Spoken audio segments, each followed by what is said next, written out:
It's Andrew, and this is why we're fat. So, portobello mushrooms looked super tasty in the grocery this week, so I bought some. And we're gonna roast said portobello mushrooms and toss them with some pasta and some cream sauce for dinner tonight. So I want to show you how I roast my portobello mushrooms. I do this kind of generically for any time I eat a portobello mushroom. I very rarely eat them straight up. I usually roast them. You can use the same mushroom marinade for any, really any mushroom.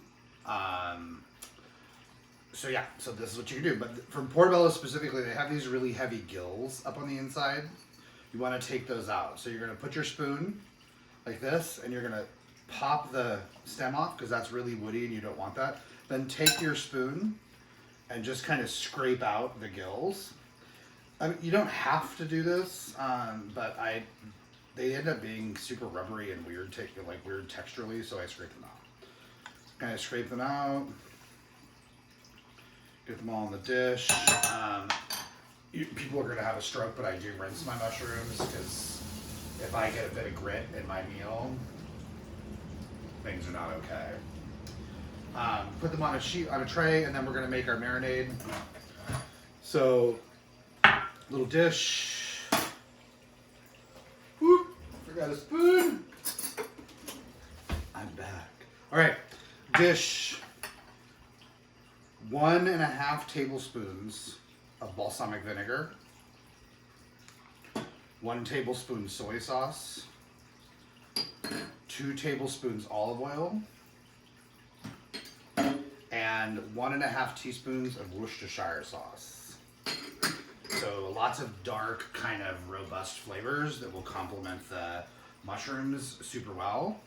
And then I have a variety of seasonings. I have half a teaspoon of Italian seasoning, a teaspoon of garlic salt, a half a teaspoon of onion powder, half a teaspoon of powder, black pepper. I use the coarse ground stuff generally.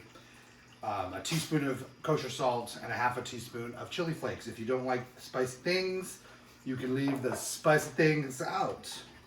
I wouldn't go more spicy with this one. But if you don't want the heat, that's totally okay.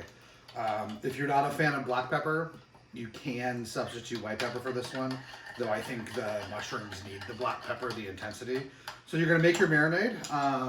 This is enough for about four to 6 mushrooms, depending on how big they are. I've got 3, so we'll save a little bit of this for later next week. And spoon it on the inside. Like this. That, and then they're going to go into a 400-degree oven for about 25 to 35 minutes until they're totally roasted, nice and dark and caramely looking. But again, it really depends on your mushrooms. If they're thinner, they might take a little less time. If they're thicker, they might take a little bit more. Portobellos can vary in size. This is also really good if you take cremini mushrooms or baby bells and pop the stems out, cut them into quarters, and toss them and roast them like that. Super good. But this will go in the oven, like I said, for about 25 to 35 minutes. Put them in there, and then we'll pull them out, we'll cool them, we'll chop them into strips, and then we'll toss them with the pasta for dinner tonight. That is our portobello mushroom marinade. Remember to like and subscribe to our Facebook channels and our YouTube Tigers. Stop it, beastie. Sorry. Our YouTube channel. We've got lots of fun and exciting things coming this week, and hope everybody's staying safe in this time of challenges, one would say. And yeah, again, this is Andrew, and this is why we're fat.